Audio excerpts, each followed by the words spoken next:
लवासा प्रकरणी शरद पवार आणि सुप्रिया सुळेंना सुप्रीम कोर्टाने मोठा दिलासा दिलाय। लवासा हिल स्टेशन प्रकल्पाबाबत गंभीर आरोप करणारी याचिका फेटाळण्यात आली।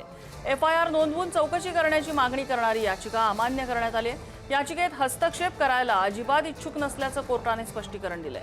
सुप्रीम कोर्टाने याचिकाकर्त्यांच्या हेतूवर संशय व्यक्त करत याचिका फेटाळलेली आहे। जाधव माझ्यासोबत आहे।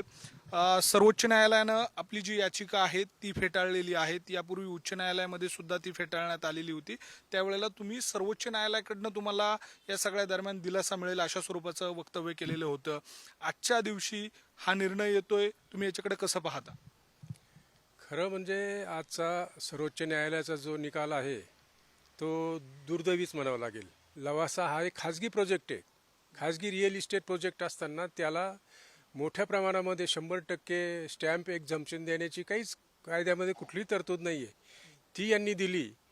आणि लवासा म्हणजे सुप्रिया सुळे आणि त्यांचे पती सदानंद सुळे यांचीच ते कंपनी आहे। उच्च न्यायालय मुंबई यांनी निकाल देताना एक मान्य केलेलं आहे की याचिकाकर्त्याने दाखल केलेले सगळे पुरावे अतिशय बरोबर आहे आणि शरद पवारांनी आणि अजित पवारांनी आपल्या सत्तेचा गैरवापर केलेला आहे आणि आपल्याच मुलीच्या फायद्यासाठी हा प्रकल्प राबविण्यात आला, हे स्पष्ट निरीक्षण मुंबई उच्च न्यायालयाने आपल्या याचिकेमध्ये नोंदवलेलं होतं।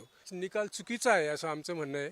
यावर आता आणखी काही तज्ज्ञांशी सल्लामसलत करून पुढे काय करता येईल, लार्जर बेंचकडे काही दाखल करता येईल का, त्याच्यावर विचार करून ते दाखल करू। आजपर्यंत तसं काही कोणी धमकी दिली वगैरे असं काही नाहीये। माझ्या स्वभावामध्ये भीती हा विषय नाहीये। सर्वोच्च न्यायालयाने जी याचिका फेटाळलेली आहे ती याचिका फेटाळल्यानंतर त्यांनी या सगळ्या दरम्यान जे मत व्यक्त केलेलं आहे ते सुद्धा अतिशय महत्त्वाचं आहे। व्हिडिओ जर्नलिस्ट मयूर पारगजेसह मी किरण ताजने, पुढारी न्यूज, नाशिक।